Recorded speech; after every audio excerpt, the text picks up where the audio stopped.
Types of roots. Plants have two types of roots, tap root and fibrous root.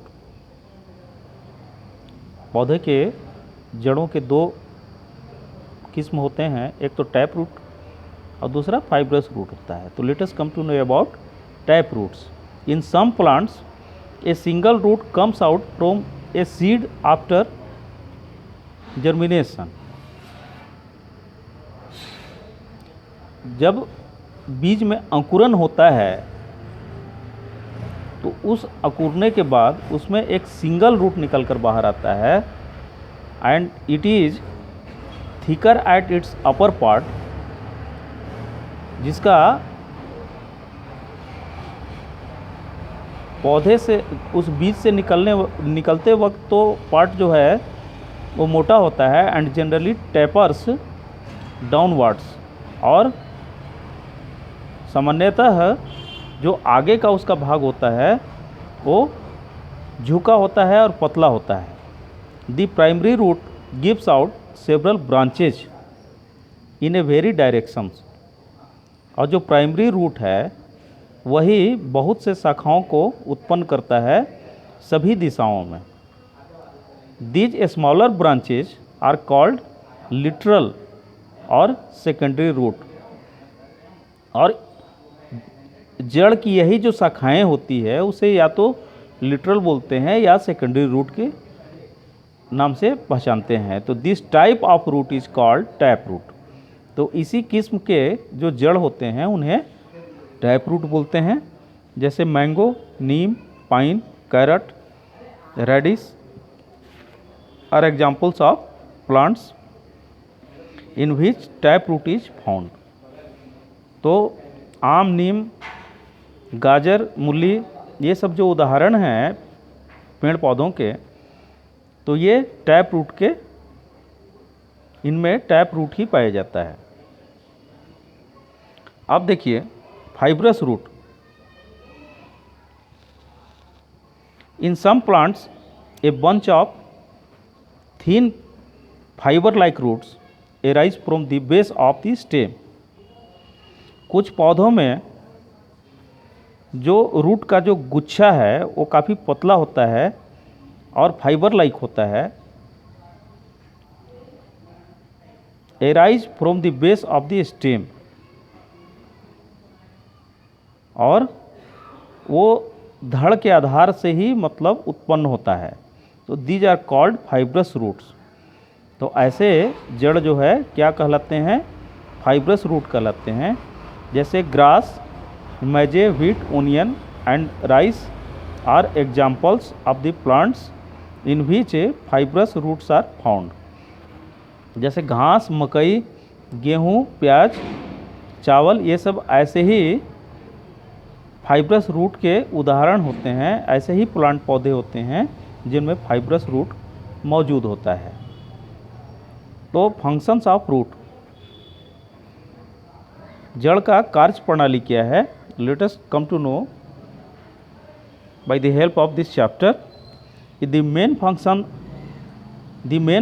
of the roots are given below. Fixation, जड़ के मुख्य कार्य क्या हैं? पहला है fixation. The roots spread out into the soil.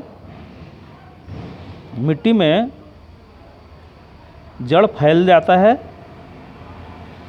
And holds the plant firmly to the ground. और पेड़ को, पौधे को ग्राउंड के ऊपर में जकड़ कर रखता है. तो this prevents the plant from the being pulled out easily और blown away by the wind.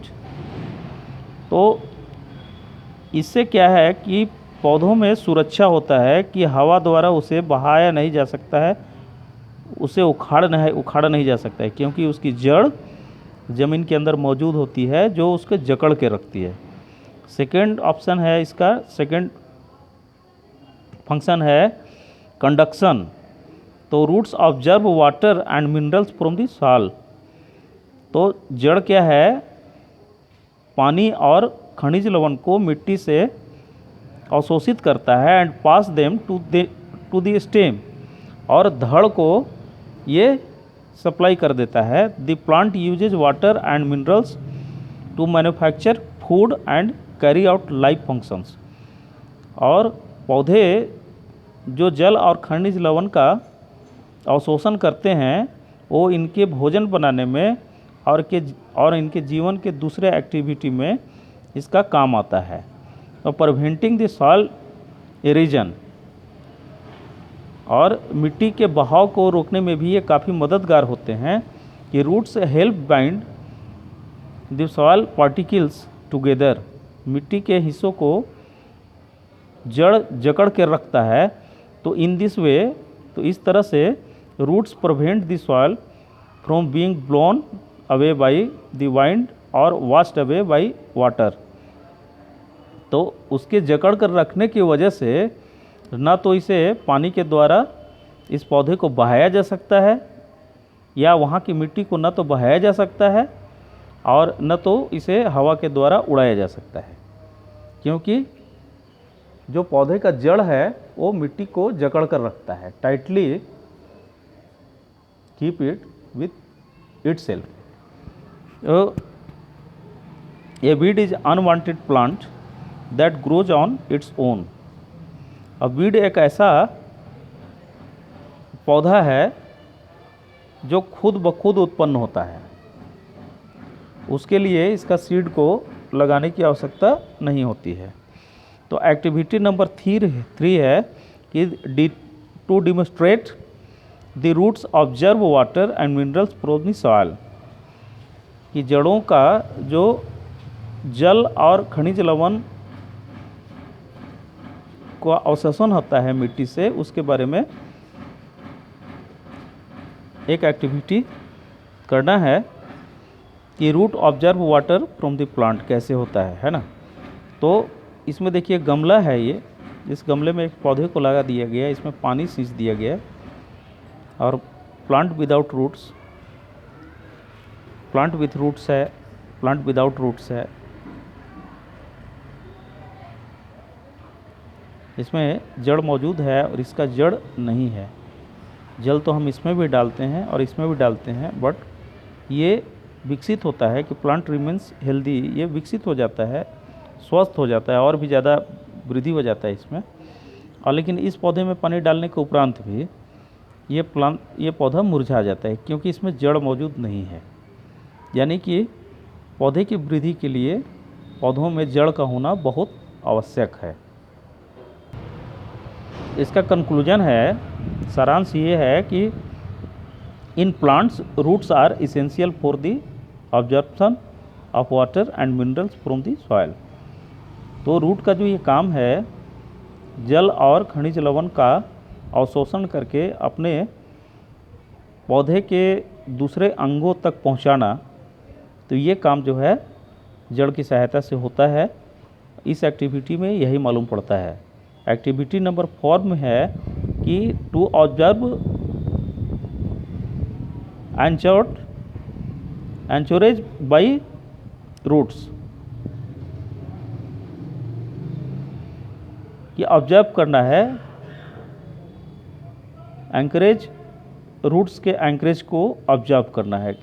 Things needed, weed plant के बारे में अभी हमने बताया कि कुछ पौधे ऐसे होते हैं जिसके बीज को लगाने की आवश्यकता नहीं होती, ये खुद ब खुद लग जाते हैं। तो थिंग्स नीडेड है, मेथड है, ऑब्जर्वेशन है, कंक्लूजन है कि the roots help in holding the plant firmly in the soil, they are said to anchor the plant to the soil. तो इसका जो जड़ है वो मिट्टी को बहुत मजबूती से पकड़ कर रखता है, और ऐसा कहा जाता है कि to anchor the plant to the soil. और ऐसे पौधे ही मिट्टी का एंकरिंग करते हैं, मतलब मिट्टी को कटने या बहने से प्रिवेंट करते हैं। Modifications of root. अब कितने तरह की जड़ पृथ्वी पर मौजूद है। Roots of some plants are modified to perform some additional functions.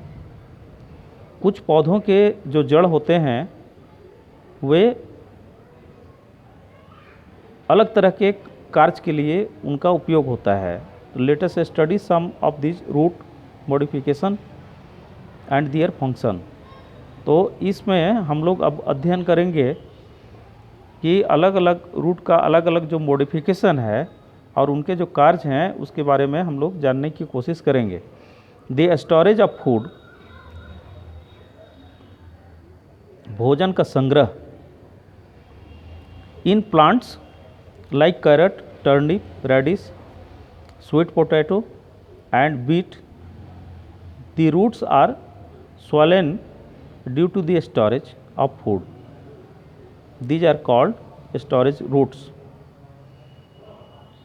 ऐसा है कि कुछ पौधे में जैसे गाजर है, शलजम है, मूली, आलू, बीट, इनकी जो जड़ें होती हैं ये जड़ अपने अंदर भोजन को इकट्ठा कर लेती है। तो ऐसे पौधे को, ऐसे रूट को भोजन इकट्ठा करने वाली जड़ बताते हैं। Roots modified for food storage. और जो रूट जो है भोजन के लिए भोजन को स्टोरेज कर लेता है, इसी वजह से हम लोग मूली का, कैरेट का और स्वीट पोटैटो का इस्तेमाल करते हैं भोजन के रूप में, खाने के रूप में। Additional support. एडिशनल सपोर्ट है कि लुक एट बनियान ट्री। पीपल के पेड़ को आप देखिए, you will find rope like growths hanging down from its bigger branches. तो आप देखेंगे कि बड़ी शाखाओं से होकर पतला और रस्सीनुमा शाखा नीचे की ओर लटक रहा है। तो these rope like growths are called prop roots. तो उनके लटकते हुए जो शाखाएं हैं, जो ब्रांच से होकर के लटकती हुई रस्सी जैसा जो ब्रांच है, उसको प्रॉप रूट्स बोलते हैं। उसी को जड़, वो जड़ है एक प्रकार का जो शाखाओं से होकर धरती तक आ जाता है। These prop roots get fixed in the soil. और ये प्रॉप रूट आगे चलकर पृथ्वी से जुड़ जाता है and act like pillars to provide additional support to the heavy spreading branches of banyan tree.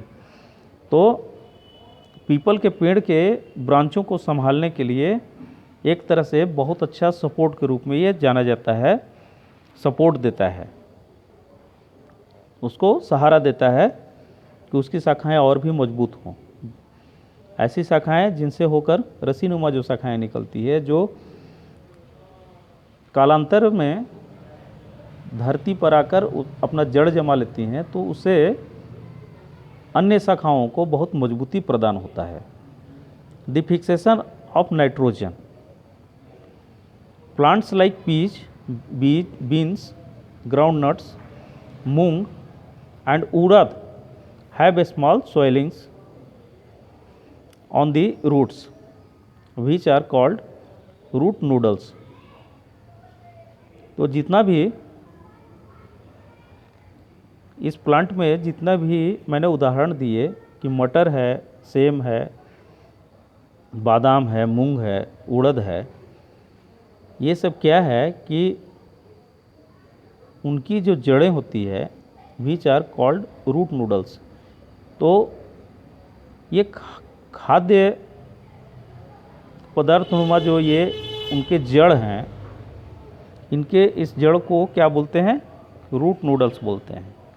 These noodles contains rhizobium bacteria that fix atmospheric nitrogen in the soil in the form of simple nitrogenous compounds and thus make the soil fertile. Plants that contains root noodles are called leguminous plant। तो इन पौधों का जो मैंने नाम लिया, ये मिट्टी से कम और एयर में जो नाइट्रोजन मौजूद है, नाइट्रोजन का अवशोषण ज़्यादा करते हैं और इस तरह से ये नाइट्रोजस कंपाउंड के रूप में जाने जाते हैं और इनसे मिट्टी भी उर्वरक होती है।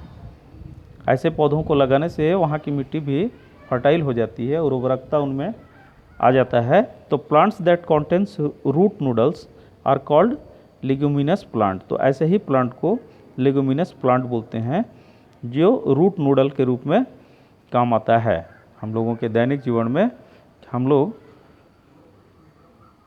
मटर, सेम, मूंग, उड़द और बादाम का इस्तेमाल करते हैं। ब्रीथिंग रूट्स, ऐसे जड़ जो सांस लेती है। Mangrove plants grow in salt lakes and marshy areas where soil contain very less air. ये मैंग्रोव का जो प्लांट है ये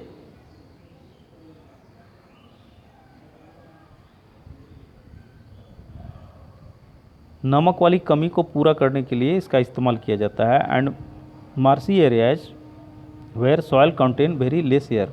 अब ये ऐसे जगहों पर इनके पौधे उगते हैं जहाँ थोड़े मात्रा में ही हवा पृथ्वी के अंदर मौजूद होती है। They develop specialised roots called phimatophores. तो ये विशेष रूप से अपनी जड़ को विकसित करता है ये पौधा, जिससे कि ऐसे रूट को क्या बोलते हैं, फिमेटोफोरस कहलाता है ये। और breathing roots for the purpose of breathing. और ये जो ब्रीथिंग रूट है इसका वो सांस लेने के उद्देश्य से ही उत्पन्न होता है। Such roots grow vertically upwards from the underground roots of the plant and come out of the water or marsh। तो इस तरह की जो जड़ें होती हैं ये वर्टिकली ऊपर की ओर निकलती हैं, जो ज़मीन में जो रूट है उससे उसके अपेक्षा ये वर्टिकली उत्पन्न होती है। वर्टिकली मतलब एक लंबवत होता है और दूसरा वर्टिकल होता है, पैरेलल वर्टिकल। चौड़ाई में ये उत्पन्न होती है और ये पानी के सतह के ऊपर में होते हैं। और each root contains numerous pores. और प्रत्येक जड़ में जो है बहुत से छिद्र बने होते हैं फॉर एक्सचेंज ऑफ गैसेज, जिससे ये गैसों को एक्सचेंज करता है। ये अवशोषण करता है जैसे कार्बन डाइऑक्साइड, और कार्बन डाइऑक्साइड के अवशोषण के बाद ये ऑक्सीजन को पुश आउट करता है। तो कहने का मतलब ये जो एक्सचेंज करने का इसमें बना हुआ होता है, इस जड़ में छोटे छोटे छिद्र बने होते हैं। Obtaining nutrients in some plants like dodder, specialized parasitic roots arise from the stem।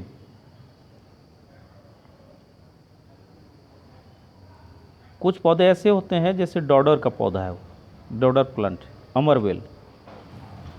तो अमरबेल का जो ये पौधा है वो पैरासाइटिक रूट्स होता है। मतलब इसको अगर काट के किसी भी पेड़ पर फेंक देंगे तो ये उसी पेड़ पर उग जाएगा। एराइज फ्रॉम द स्टेम, तो ये तना से ही उगना शुरू होता है, इसके जड़ की कोई स्थान नहीं है। जड़ होना कोई ज़रूरी नहीं है, या फिर बाद में धीरे धीरे करके जड़ नुमा ये हो जाएगा। लेकिन इसका धड़ भी जो है, ये धड़ को भी अगर कहीं इधर उधर लगा दिया जाए या फेंक दिया जाए तो भी ये उग जाते हैं। तो this help them observe water and food from the host. तो इसके जो धड़ होते हैं, जिस पेड़ या पौधे के ऊपर में उगते हैं, ये उसी पेड़ पौधे के माध्यम से ही जल और खनिज लवण अपना भोजन प्राप्त करता है। Let us leave this chapter here because time is over now for today. I shall meet you in next meeting. Thank you to hear me carefully.